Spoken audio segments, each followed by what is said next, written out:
What is going on, Movie Meals? Movie Meals. Look at that merch. Kyle and I filming back to back to back. Woo! If you have not seen it, go check it out. We did our top 10 movies of 2020, the year that it was.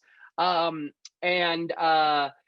we decided, hey, why don't we do a top 10 things to get us through quarantine? Just drop stuff to get us through 2020, because there was a lot of great content out there. You could have picked something that you watched for the first time that's old. You could have picked something that you hadn't seen. We basically said new movies obviously don't count, but if you had never seen Citizen Kane and that made Kyle's list, then power to you if it got you through quarantine.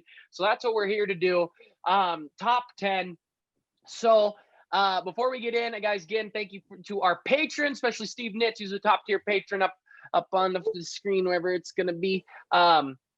Thank you to you guys. Go get our awesome merch. I can't take the hoodie off because I'm a hoodie guy and I just love it so much. Go get all that stuff. Link in the description. Remember to like, subscribe, share. Follow us on Twitter. Me on Twitter. All that good stuff.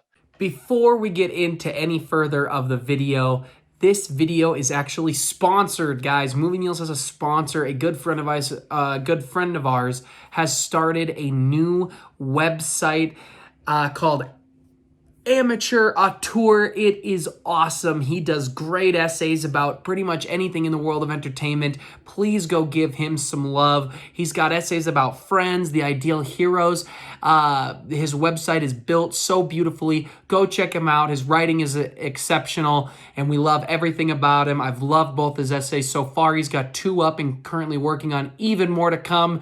So Movie Meals, please go check out Amateur Auteur. You can follow them on Twitter as well. Everything will be linked down in the description. Go check it out. Well, let's get into it. Kyle, did you have any honorable mentions? Because I have a lot, sir. That makes sense. You're more the TV guy than I am, but for honorable mentions, I do have 2. I have Schitt's Creek and I have Doom Patrol. Schitt's Creek, I finally have started watching. It's excellent so far. I'm loving it to death. I think it's hilarious. Very good. And Doom Patrol, I finally finished the 2nd season. I didn't like it as much as the first season, but the show is, I think the show is a creative comic book adaptation, and I enjoy each episode. I never know what to expect from it.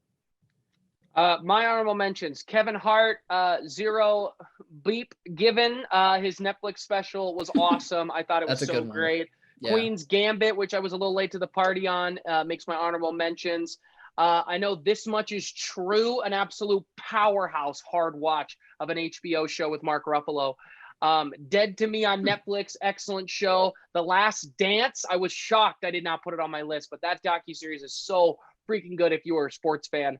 I also had Devs on FX and Amazon or Hulu. That show is just an absolute powerhouse. Letterkenny is so good. That was on there for me, as well as Apple TV's Defending Jacob. I loved that show with Chris Evans. So those are all in my as well as the finale for the Clone Wars. I did not put the full thing on in my top 10 just because I only got such a short snippet, but man, was that so good. So those are all my honorable mentions, as well as Call of Duty, Warzone, Madden, NBA 2K, everything to get me through what I needed. But let's get into it. So Kyle, what is your number 10 thing to get you through 2020? Defending Jacob, the Apple show that you just mentioned for your honorable mentions. It was probably one of the first shows that I was watching through quarantine, honestly. And I really enjoyed it. I thought it was a good legal drama, but also a really good family drama. I'm not sure where they're going to go for season 2. It almost feels like it could be a show that's kind of like one of those one-off type shows, like a mini series or something. But I liked what I saw out of Chris Evans, and I like what I saw out of the kid too. Like, he's from the Id movies, and I thought he was really excellent in here. He was. And it was one of the first shows I saw in quarantine, and Apple had a really good drama to start off their streaming service. Yeah, great show. My number 10 is Schitt's Creek. I finished it before Kyle did, and if a show can get me to start without with me picking up on the show so much and then me starting to act like the characters in my everyday life, it means the show did something right. I do think the show struggles a little bit with its plot as the season goes on, but overall it's a funny show. I love the characters. It's wrapped up real well. It was great. I really enjoyed Schitt's Creek. So Kyle, what is your number 9? thing to get you through 2020. The Harley Quinn show, the animated show Never from, watched well, it. I guess HBO Max now. I was recommended to it by Kevin, your cousin Kevin, and the Shout show out to a doesn't friend of the show. disappoint. I love that they take the character of Harley Quinn and give her like the spotlight, but at the same time, they know how to make fun of all these different DC characters in the right ways and the most hilarious ways possible. But it still has its endearing moments. It still has its moments where there's good character development within the show. It's just a show that's supposed to make fun of DC, but at the same time, it just does a good job at having some action, having some raunch in it, but at the same time, having some good characters until a really good story. And that's what I love out of these shows, especially when it can be animated. So that's number 9 for me. My number 9 was Sex Education on Netflix. That show is awesome. It's awesome from top to bottom. It's hysterical. Yeah. It's heartfelt. It's charming. That is my number 9. It is so good. Netflix just going to be on this list quite a bit. Kyle, what is your Netflix, number 8? Netflix saved 2020. Number 8 for me, I don't know if you saw this on Apple, Alex, but for me, I saw the comedy Ted Lasso on Apple. No, I've been meaning to watch it. It is delightful. It is just such a sweet and charming show, and it has no reason to be that way. But every episode that I was watching, I just was smiling from ear to ear. Jason Sudeikis just somehow does a good job at making a character who's just the nicest guy, and it's so annoying, but he makes it endearing. He makes it so that way it's not annoying. And it's a show about soccer. I don't care about soccer, but somehow I only care about it in this show now. And I think it does some great things right about just being a show that's supposed to be about being nice to people and, trying to do the best job that you possibly can, even when there are struggles and obstacles blocking your way. So I thought it was a delightful show, and I'm putting it on this list. My number 8 is Big Mouth on Netflix with its newest season. A little more recency bias there, but I just love that show. I don't understand how I can watch it. They do some disturbing things on that show, but it just is so funny. Loved it. Absolutely loved it. Kyle, what is your number 7? Number 7 for me is the anime that Alex and his brother Nick got me into, Haiku. I didn't think I'd be into Haiku, excuse me. Haiku are Japanese poems, 575. Well, a name aside from confusing the names, I do really enjoy this show quite a bit. It's a anime about volleyball, and with Ted Lasso, I didn't think I'd want to watch a show about volleyball, but somehow they get me involved in the story and these characters, and they make me enjoy volleyball now much more than I ever do. And Alex, Nick, and I, and many of our other friends are now playing volleyball because we're so into the show. And honestly, volleyball is now something that got us through 2020. So props to that show for helping us out this year. Yeah, and you stopped before the best season. What is wrong with you? No, you're not. Well, there was no reason. It's 12 episodes. This might be 24, but it's not a long watch. No, you're a liar. You said that about Rebels, and you never finished Rebels until 8 years later. I'm not happy with you. That's just last week. My number 7 is another anime, which is Attack on Titan. I'm going to knock on the final season as well as the whole show because I rewatched it, but I've been reading it, so I never watched season 3 until this year. And I had read it, obviously love it. I think it is one of, if not the best written story ever. I put it up there with Star Wars. It is so good. I am so enthralled by that story. And so the final season is just now starting to air its first part.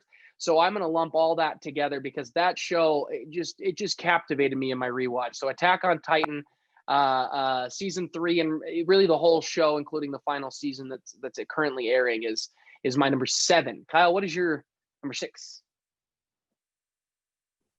My number 6 is The Queen's Gambit. Anya Taylor-Joy's performance is easily one of my favorites of the year. Same with the other 2 things I mentioned. It's about chess. I didn't think I would want to watch a show about chess, and somehow I was entertained by a show about chess. But it really does a lot. Yeah, pretty much. I don't know. Queen's Gambit was just able to do a good job at being a character piece, a really good character study, but at the same time, taking something that no one's really into and, making it entertaining, making it interesting to watch. So I think by doing those 2 things, Queen Gambit is a really, really entertaining show. Queen's Gambit did not make my top 10 because of my honorable mentions, but I really did enjoy it. But it to a T. is a sports anime. I mean, not even close. Like they literally just took so much inspiration because like anybody who says they can't watch sports anime but likes the Queen's Gambit's a liar. It is I mean, the finale is so sports anime that it actually is part of the reason it's not on my list because it came across a bit cheesy. But I still loved it. It was such a great show. But anyway, No, totally. my number 6 is Dave, the Hulu show with about Lil Dicky. I adore that show. He is such a talent. The fact that he's already a talented rapper as well as writer of his rap, but then to translate that into his life and television is just an absolute triumph. So I put number 6, Dave. Kyle, we're in the top 5. We're in the top 5. What is your Here we go. number 5 Here we go. thing that got you through quarantine? Number 5 is The Boys. Finally, a show that I caught up. Everyone was telling me how good it was, and it was always a show that, you know, I saw the first 2 episodes, but for some reason just kept forgetting to go back to the show and not thinking about it. But finally, I was managing to pretty much binge it in 2 days because I found myself just so thoroughly entertained by it. I think the characters are hilarious and awesome, and I think the themes that this show has, you know, when it comes to, you know, how corporations lately are taking things like franchises and, you know, making them all about the franchises, just making them go all big and go all out, and everything is just being corporatized at this point. Like it just was, you know, a really interesting concept to take with a superhero type show and turn it on its head. So number 5 for me is The Boys. It's excellent. We got an overlap, baby. Yes. Woo! Yes, I also had The Boys. I was not late to the show because while Kyle was like, Doom Patrol's the best adult superhero show, I was like, no, it is not. Trust me. And it was The Boys. Season 1, season 2 was so good. I mean, it was such a step up. A few of our friends did not like it as like they were down on it. No, I loved The Boys season 2. The show is awesome. It's bloody. It's violent. It's gory. It belongs in the top 5. So, here we are, Kyle. Number 4. Love it. Number 4. Love it. Finally got an overlap. 2020 didn't take everything. Number 4 for me was Hamilton. I do not like it. You constantly disappoint me every day. Just kidding. Love it. At least it made the top 5. I didn't think it was going to make your list at all. Oh, yeah. I can't deny it. Once I finally watched Hamilton, I was like, oh, I get the hype. I get why everyone likes it. And it is really, really good. I was really impressed by all of the songs, all of the stage acting, and all of like the choreography that was done on the stage. Many times throughout the summer and even the fall, I was listening to the soundtrack because, you know, the songs are just that good and the story is that interesting. So it did get me through a good part of 2020 and this pandemic for sure. I'm gonna tack on. It doesn't not on my list or honorable mentions, but it is a great show. His Dark Materials, the Golden Compass adaptation they're doing on HBO. Lin-Manuel is in it, and he got a lot of flack for not being a great actor on Hamilton, and it's absurd. The man is a talent, and he proves it in that show. So if you have any doubt, go check that show out on him because he is so good in both seasons of that show. I got one and a half eps left, and I am loving it. But my number 4 is Cool. Haikyuu. I just love the show. No show has really taken Haikyuu is what I said, sir. I know. I'm just messing. Haikyuu is so good. It really, like, if any show really took over 2020, it would be this or Hamilton, really, because it, at least for me, my family, my kind of friend group, I mean, Haikyuu to the point where we are really like just obsessed with volleyball now. And I mean, my brother was setting for me yesterday or 2 days ago. So I love that show. It is so heartfelt. I go back and rewatch some of those, the best moments, my favorite moments all the time. It is just an absolute powerhouse. I'm so bummed that I do not. And the newest season that just ended is just, or the first part of it is just so good. And I wish I could have the whole thing. That it annoys my brother because I keep complaining about how I don't have the whole thing, even though he keeps telling me Netflix is a better platform with giving you everything you want, but the anime won't do it. But yeah, I loved it. It's so good. Kyle, we're in the top 3. We made it. Top 3, 2020. So Thank nervous. goodness this year's over. What is your number 3? My number 3 is Bob's Burgers. My girlfriend was able to convince me to watch this show with her, and I I know. wasn't. I didn't think I'd be into like its type of comedy at all, but turns out I really am now. I really do appreciate this show. What are you laughing about? Because I've seen just episodes of Bob's Burgers, and the fact Yeah. that you've ever, first of all, you didn't tell your best buddy that you even were watching the show. I had no clue. Second of all, the fact that you think that's not your comedy makes no sense, because you and I were obsessed with like Family Guy and American Dad forever, and it's almost the exact same humor. I mean, it is Yeah, so I guess similar. to an It extent. is so similar. Maybe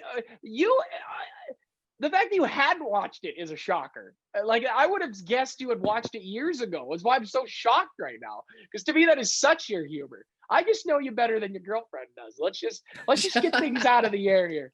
It's just true. But anyway, Bob's Burgers, love the show, huh? I do. Yeah, that's about it. My number 3 is, I mentioned Haikyuu, Hamilton kind of taking over, but there's one show that took over more than anything, and I had to put it 3 because of the 2 ahead of it. But Tiger King, I can't believe that is real. I still, to this day, can't believe the greatest meme of 2020 is the meme of where like the girl's looking at the guy and it's like he's probably thinking about cheating or whatever, and he's like, you can get a tiger for $2,000. Like, that is, to me, that makes no. How can you get a tiger for $2,000? That makes no sense. That documentary is so wacky to the point we're thinking our president is going to pardon that wacko. What? It had to be Tiger King. That documentary enthralled me so fast. Once I finally broke and watched it, I just it's number 3 for me. Kyle, what's I your haven't number 2? seen it. You I didn't haven't watch seen it? I thought you watched it No. with us. I was not with you. I was going to, and then I just never got around to it. Wow, it is an absolute monster of a docuseries. It is so hard Oh, I'm not sure. to watch. I mean, it got to the point where it was like Breaking Bad at one point, where I was like, I have to stay up, because only a few shows are forced me to be like, I will stay up till 3 because I have to watch another episode, and that was one of them. That is, dude, it's just wild. Makes no sense. And Carol Baskin did kill her husband. But go ahead, Kyle. What is your number 2? My number 2 is, I'm putting 2 shows together. It's Avatar: The Last Airbender and The Legend of Korra. Rewatching No. Avatar: The Last Airbender, and we have a video about that show up on our channel. Like, rewatching that was like one of the highlights of things that I've watched throughout the year. And then it was my first time watching Legend of Korra, and it's not Avatar: The Last Airbender, but I still enjoyed it enough for what it was. I just think Avatar is just such a great show. I wish that I saw it much sooner than I have, but rewatching it throughout this year has just been so enjoyable. And our conversation that we have up on YouTube was just all the more fun too. That was a really, really great time. I did not put Avatar on the list because I watch it maybe once a year, once every 2 years. So Yeah. I did rewatch it actually at the end of 2019. Mhm. But Legend of Korra is okay and has no business being tacked on at number 2. That it just is absurd to me. It's I'm canon. absolutely shocked. No, that's fine. But the strength of the shows are so different that you can't tack them on to me at number 2. Like, Korra, honorable mention. Avatar can be number 1, but like, Avatar is one of the best shows of all time. Korra is not. It's good. It's not great. My number 2 is Hamilton. I mean, I was in the 0.05% of everyone on Spotify who listened to Hamilton this year.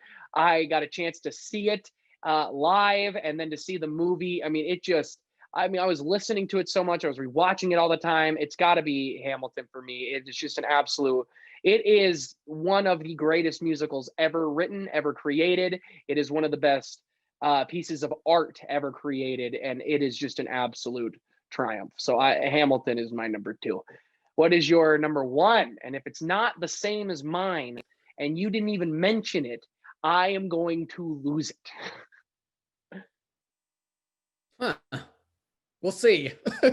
What is for it? me, it was Breaking Bad and Better Call Saul. Mandalorian not even be an honorable mention, but you talk about Legend of Korra? I honestly forgot to put on Mandalorian. We'll put Mandalorian at 11. How about that? No, I am pushing Forgot off to add it Korra, on. and number 2 is Avatar, and and Mandalorian for you, sir. Those are your number 2. Those are the real combination of the shows. Yes. All right, we can. I can't Go ahead. believe it did not make your top 10. Get out of town. What is wrong with you? I on the floor to pick there was this a lot of marker up my face. I forgot. I mean, I'm very happy. I knew number 1 was going to be Breaking Bad for you, but I'm just ticked you did not have Mando on there. I just completely forgot to put that on there. I think it was because it was at the end of the year. We're nearly wrapping up 2020. It didn't get me through it. It was at the end. That doesn't get to fly. No, you have no excuses. Just talk about Breaking Bad. I finally was able to see Breaking Bad again. Alex and I have a video up there talking about the show because it is so good. Finally able to. I will say it again to Alex. You better. Well, not finally be able to. I've been putting it off for a long time. I was gonna say you've been. I need to say this turd. one. It is true. I've been a turd to poor Alex. He's always been telling me that the show's fantastic. I just am a turd and haven't watched the show until now. And I'm so glad I did because it is such a great show. Same with Better Call Saul. I really enjoyed Better Call Saul quite a bit, but I'm really glad to have finally caught up with the rest of the world and watched Breaking Bad because it is easily like one of the best shows ever made, hands down. And I'm sorry, Al, for apparently many things throughout this video. You're saying this until the Breaking Bad apologies are going until I die. When I go first, you better at my funeral say it. It will be in the speech. It will be in the speech. Breaking Bad I rewatched, but I did not put it getting me through. Cross my quarantine heart. Cross my heart. Good. I did not have it on my list just because I watch Breaking Bad once a year. Breaking Bad gets me through every year. I didn't have it on the list, even though I did rewatch it in 2020. For me, it is Mandalorian season 2. I put it in our review or after show for the finale that it's just, if something Star Wars makes me feel 7 and that finale and that show really did, then it is a hit in my mind. And I am such a Christmas fan. The warmth and like love that kind of Christmas is synonymous with is just something that's so big with me, and Star Wars being tacked onto that is it's become like a tradition now for me. And so Mandalorian really hit exactly what I wanted. So for me, it's number 1. I understand a lot of the criticisms. A lot of my close friends and family don't necessarily love this season or think the show is just okay. I think it's amazing. I think it's the best we could have gotten. And it really, to me, was the best thing about 2020 of all the shows I watched, because I just absolutely adored it. But that's it for my list and Kyle's list that I've changed. So we're really the worst guys, list. Go check out, if you haven't, if you made it to the end for our number 1, go check out our top 10 movies of 2020 was up before this, and then wait for our most anticipated will be up shortly after this, as well as thank you again to our patrons who will be flashed on the screen, and go get some of this excellent merch. Remember to like, subscribe, share, and as always, thanks for watching, Mom. See you guys.